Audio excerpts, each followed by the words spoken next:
அவதாரத்துல சேது பாலம் கட்டிட்டு இருக்காங்க. இலங்கைக்கு போறதுக்கு சேது பாலம் கட்டுறாங்க. அப்படி இந்த சேது பாலம் கட்டும் பொழுது நிறைய பாறைகள் தேவைப்பட்டு, பாறைகள் வேணுங்கள்ல, கல்லு. அப்ப ஆஞ்சநேயர் என்ன பண்றாருன்னா, வட இந்தியாவுக்கு போய் மேரு மலையை அப்படியே தூக்கிட்டு வர, அந்த மேரு மலையை அப்படியே தூக்கிட்டு வரும் பொழுது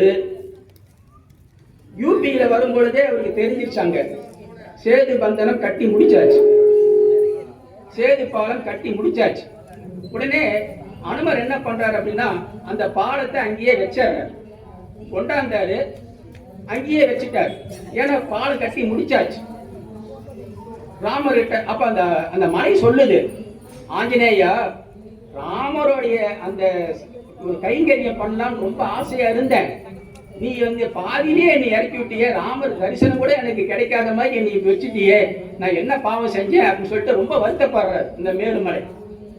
ஆஞ்சநேயர் இதை ராமர்கிட்ட சொல்றாரு, ராமா, இந்த மாரி கொண்டாந்த மலையை பாதியிலே வச்சுட்டேன், அவர் ரொம்ப வருத்தப்படுறாரு அப்படின்னு ராமர் சொன்னாராம், நீ போய் சொல்லு, நீ வருத்தப்படாத, நான் அடுத்த அவதாரத்துல கிருஷ்ணரா வருவேன், அந்த கிருஷ்ணரா வர அவதாரத்துல அதுதான் கோவர்த்தன மலையா இருக்கும், அந்த கோவர்த்தன மலையை நான் தூக்கி என்னுடைய விரல்களால தூக்கி அந்த மக்களை எல்லாம் நான் காப்பாற்றுவேன் அப்படின்னு சொல்லி ராமர் சொல்றாரு.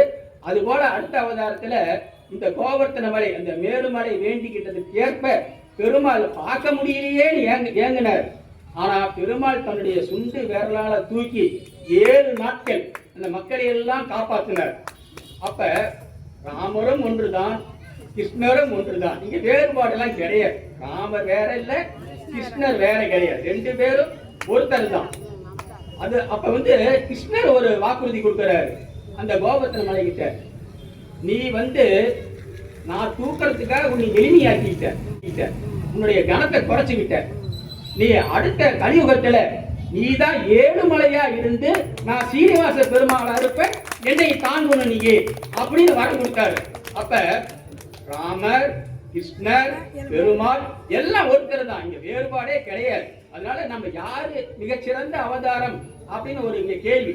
இது எதுக்காக இந்த பட்டிமன்றம் அப்படின்னா, ராமருடைய பெருமையை நாம தெரிஞ்சுக்கணும், கிருஷ்ணருடைய பெருமையை நாம தெரிஞ்சுக்கணும், இதுல வசதியா யார் இருக்காங்க, இதுல சமமா இருக்காங்களா அப்படிங்கிறத, இந்த அந்த அனுபவத்தை நம்ம ரசிக்கணும் அப்படிங்கிறது தான்.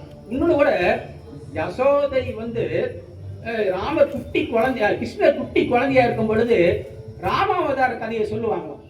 யாருங்க? யசோதா கிருஷ்ணருக்கு ராமாவதாரத்தை, ராமரை பத்தி கதை சொல்லுவாங்க. யசோதை என்ன சொல்லுவாங்கன்னா, நான் கதை சொல்லும் பொழுது சொல்லணும். இப்ப நான் யாராவது பெரியவங்க கதை சொன்னாங்கன்னா சொல்லணும். இங்க அதுமாரி நான் கேட்க முடியாது உங்களை.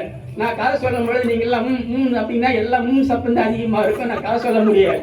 அப்ப கிருஷ்ணர் என்ன செய்வார் அப்படின்னா, கதையை கேட்டுக்கிட்டு அப்படின்பாரு. அப்படின்னா என்ன அர்த்தம்னா, அந்த கதையை அவர் கவனிக்கிறாருன்னு அர்த்தம்.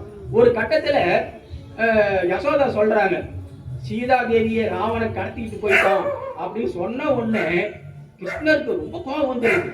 உடனே அப்படிங்கிறாரு, எந்திரிச்சு நின்ட்டாரு, டேய் பலராமா, எங்கடா என் வில் நம்பு அப்படின்னாராம்.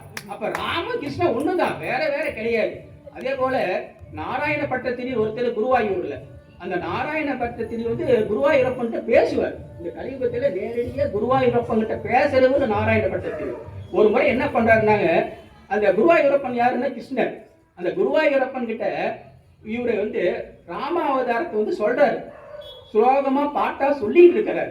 அப்படி பாட்டா சொல்லிட்டு இருக்கும் பொழுது இவர் என்ன சொல்றாருன்னா, அந்த ஸ்லோகத்துல ஆஞ்சநேயன் வந்தான், சீதாதேவி கிட்ட இருந்து அந்த சூடாமணியை பெற்றான், பெற்ற சூடாமணியை உன்னிடம் கொடுத்தான் அப்படின்னு சொல்லணும்.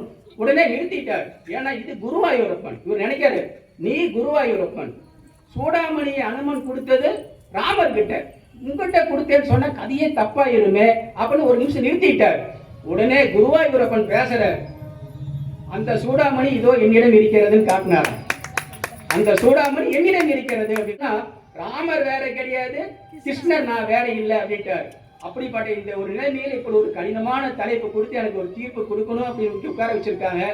ராமருடைய அருள்னால ஒரு நல்ல தீர்ப்பு கிடைக்கும். இந்த தீர்ப்பு ரொம்ப நல்ல தீர்ப்பா இருக்கும், வித்தியாசமா இருக்கும். அதனால நீங்க எல்லாரும் எந்திரிச்சு கடைசி வரைக்கும் கொஞ்சம் காலதாமதம் ஆனா கூட பரவாயில்ல இருந்து அனுபவிச்சுட்டு போகணும் என்று இந்த கோரிக்கை வச்சுட்டு இப்ப முறைப்படி பட்டிமன்றத்துக்கு போறோம். இப்ப முதல்ல பேசுறதுக்கு யார் அப்படின்னு சொன்னோம்னாங்க, ஸ்ரீ ராம அவதாரமே அப்படிங்கிற தலைப்பிலேயே சிந்தனை கவி திரு சு சங்கர். இந்த பட்டம்லாம் நம்ம கோயிலில் கொடுத்த பட்டம். 3 ஆண்டுகளுக்கு முன்பு எல்லாரும் பேருக்கு முன்னாடி இருக்கிற பட்டங்கள்லாம் நம்ம ராமர் கோயிலில் ராமர் மூலமாக நிர்வாகிகள் கொடுத்த பட்டம். அப்ப இந்த திரு சு சங்கர் யார் அப்படின்னாங்க, இவர் ஹெவி வெஹிக்கிள்ஸ் ஃபேக்டரி அப்படிங்கிறதுல யாவடியில் இருக்கு.